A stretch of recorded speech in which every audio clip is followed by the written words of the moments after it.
सबसे पहला जो मेरा सवाल है वो ये है कि आप डिजिटल मार्केटिंग की तरफ किस तरह आए?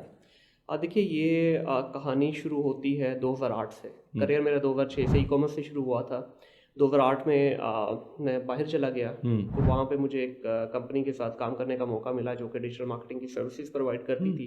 तो उसके बाद से बस ये जर्नी जो है जैसे जैसे टाइम गुजरता गया, तो ये जर्नी आगे चलती गई। फिर ई-कॉमर्स को भी क्योंकि मैं साथ लेके चल रहा था, तो ये दोनों हैंड्स इन हैंड्स चलती हैं और इसका भी इस वक्त तो दौर ही डिजिटल मार्केटिंग का है। हाँ जी, बिल्कुल इसी तरह है, क्योंकि आप देखेंगे कि हमारे हर तरफ तकरीबन लोग जो हैं वो इस चीज़ की तरफ ही भागते हैं कि हमें कोई ऐसा प्लेटफॉर्म मिलना चाहिए जहाँ से हम अपने बिजनेस को लेके ग्रो कर सकें। बिल्कुल ऐसे ही इमरान। अभी मैं बल्कि ये बोलूँगा कि पाकिस्तान में अभी भी इसका मैच्योरिटी का लेवल उस तरह से अचीव नहीं हुआ जो बाहर हो चुका हुआ है, क्योंकि बाहर तो हर बिजनेस इस वक्त आपका डिजिटली ग्रो कर रहा है। हमारे यहाँ अभी भी वो बिलबोर्ड रक्शे के पीछे बैनर लगाना, अखबार में इश्तिहार देना, अभी भी लोग उससे बाहर नहीं निकल रहे। लेकिन जो बड़े ब्रांड है जिन्होंने ग्रो किया है, आप उनकी हिस्ट्री उठा के देख लें, उनके पीछे जो मेजर कॉन्ट्रीब्यूशन आपको नजर आएगी वो डिजिटल मार्केटिंग की नजर आएगी। बिल्कुल ऐसा ही है। अच्छा, जो आपका ये कैरियर है, इसका सफ़र आपने कैसे स्टार्ट किया? आपके माइंड में कैसे आया कि मुझे इसको आगे गेन करना है? ऑनेस्टली मैं शुरू से ही जो है ना टेक के साथ इन्वॉल्व था। जब मैं स्कूल में था, कॉलेज तो बड़ी दूर की बात, स्कूल लाइफ से ही जो है थोड़ा सा गैजेट्स का और टेक्निकल चीज़ों के अंदर घुसने का, लैपटॉप्स और इन चीज़ों में शुरू से ही था। फिर जैसे यूनिवर्सिटी लेवल पे आए तो उस वक्त थोड़ा रुझान ज़्यादा बढ़ने लगा। फिर कुछ सब्जेक्ट्स भी इसी तरह के पढ़े कि जिनके अंदर जो है ये सारा कंप्यूटर और इन चीज़ों का था। फिर मैंने इसकी ट्रेडिंग शुरू कर दी। अच्छा। मैं चीज़ें लेता था फिजिकल स्टोर से और ऑनलाइन बेचनी शुरू कर दी थी। और उस वक्त अगर किसी को याद हो, आपके सुनने वाले, मेरे सुनने वालों में, हाँ जी। 2006 में एक पेज हुआ करता था हफीजसेंटर.pk के नाम हाँ से। जी। तो ये हफीज सेंटर जो मार्केट है उसी के कुछ ताजरों ने बनाया हुआ था। तो उसके ऊपर एक अच्छी ट्रैफिक थी उस वक्त के हिसाब से। हाँ तो जी। मैं हफीज सेंटर की 2 दुकानें मैंने फिक्स की थी, एक लैपटॉप की और एक मोबाइल की। हाँ। वहां से मैं जाता था, पहले तो एक एक से स्टार्ट किया, वहां से लेके इधर आके पेज पे लगा देता था और यहाँ पे अच्छे पैसे मिलने शुरू हो गए। एक स्टूडेंट के लिए 2006 में एक अच्छी खासी वो थी। बिल्कुल। और उस वक्त जब पास आउट हो ही रहे थे तो साथ ही मेरे करियर का आगाज हुआ टेलीनॉर पाकिस्तान से।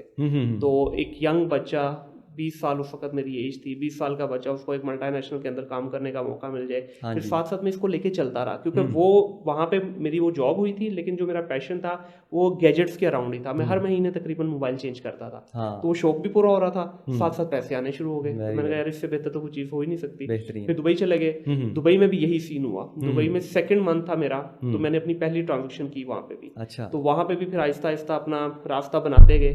रास्ता आपको बनाते मजा आना शुरू हुआ कि यार ये बिजनेस सर मज़ा नहीं, चस आनी शुरू हो गई। फिर आहिस्ता आहिस्ता मैंने वहाँ पे भी इसी तरह किया कि 3-4 शॉप्स के साथ मैंने अपना जो है ना रिलेशन बढ़ाना शुरू किया। एंड पे फिर मैंने 2 उनमें से फाइनल करके फिर मैं क्या करता था कि 4-5 डिवाइसेस इकट्ठी ले ली, लाके घर में रख ली, बेचते गए। जैसे फिर बिकी फिर जाके ले ली। तो इस तरह से ये सिलसिला जो है 2000 तकरीबन 16 तक चलता रहा। तो वहाँ से फिर ये साथ साथ डिजिटल के भी अपनी एक्सपर्टीज़ है, क्लाइंट्स को भी सर्विसेज बेचते रहे, खुद भी अपने ब्रांड्स भी बीच में किए। उसके बाद से अब तक जो है मेरा ख्याल है मल्टीपल ब्रांड्स की सर्विसेज भी दे चुके हैं। उसके अलावा अपनी भी बहुत सारी जो प्राइवेट लेवल की जो प्रोडक्ट्स हैं उनको भी सेल कर रहे हैं डिफरेंट प्लेटफॉर्म पे। तो डिजिटल मार्केटिंग जो है ये बेसिकली मैं पिछले 1-1.5 साल से इस पर बात करनी शुरू की अपनी ई कॉमर्स कम्युनिटी में कि इसके बगैर अब प्राइवेट लेबल हो या आपका ड्रॉप शिपिंग कर रहे हो या आप कोई भी बिजनेस काम कर रहे हो, वो इसके बगैर अब चलने वाला नहीं है। तो ये भी मजबूरी बन चुकी हुई है। जिन लोगों ने उस वक्त अडॉप्ट करने की कोशिश की वो आज बड़े अच्छे सेटल्ड हैं। जिन लोगों ने वही सिंगल प्लेटफॉर्म की उस वक्त बातें करते रहे और आज भी सिंगल प्लेटफॉर्म में वो पीछे तो नहीं रहे, बट वो ये है कि वो रिस्ट्रिक्ट हो गए हैं। वो एक ही वो कुजे में बंद है, बाउंड होकर हमने दुनिया देखना शुरू कर दी। ठीक है, एक जगह से अगर आपको रिस्पॉन्स अच्छा नहीं आ रहा तो you can move to the second platform, second से नहीं आ रहा you can move to the third one. तो ये आपके पास पावर होती है। बिल्कुल ऐसे ही। अच्छा, कितने अरसे से एक तो ये आप इस डिजिटल मार्केटिंग को लेकर चल रहे हैं, और सेकंड बात ये है कि इसमें आपने अब तक कौन सी चेंजेस देखी हैं जो सबसे पहले आप जब स्टार्ट किया था आपने और अब तक? यार देखें, मैं अगर इसको 2008 से बोलूँ तो डिजिटल में मैं इन्वॉल्व हूँ, 2006 से ई कॉमर्स में इन्वॉल्व हूँ, तो 16-18 साल हो गए दोनों डोमेन्स में।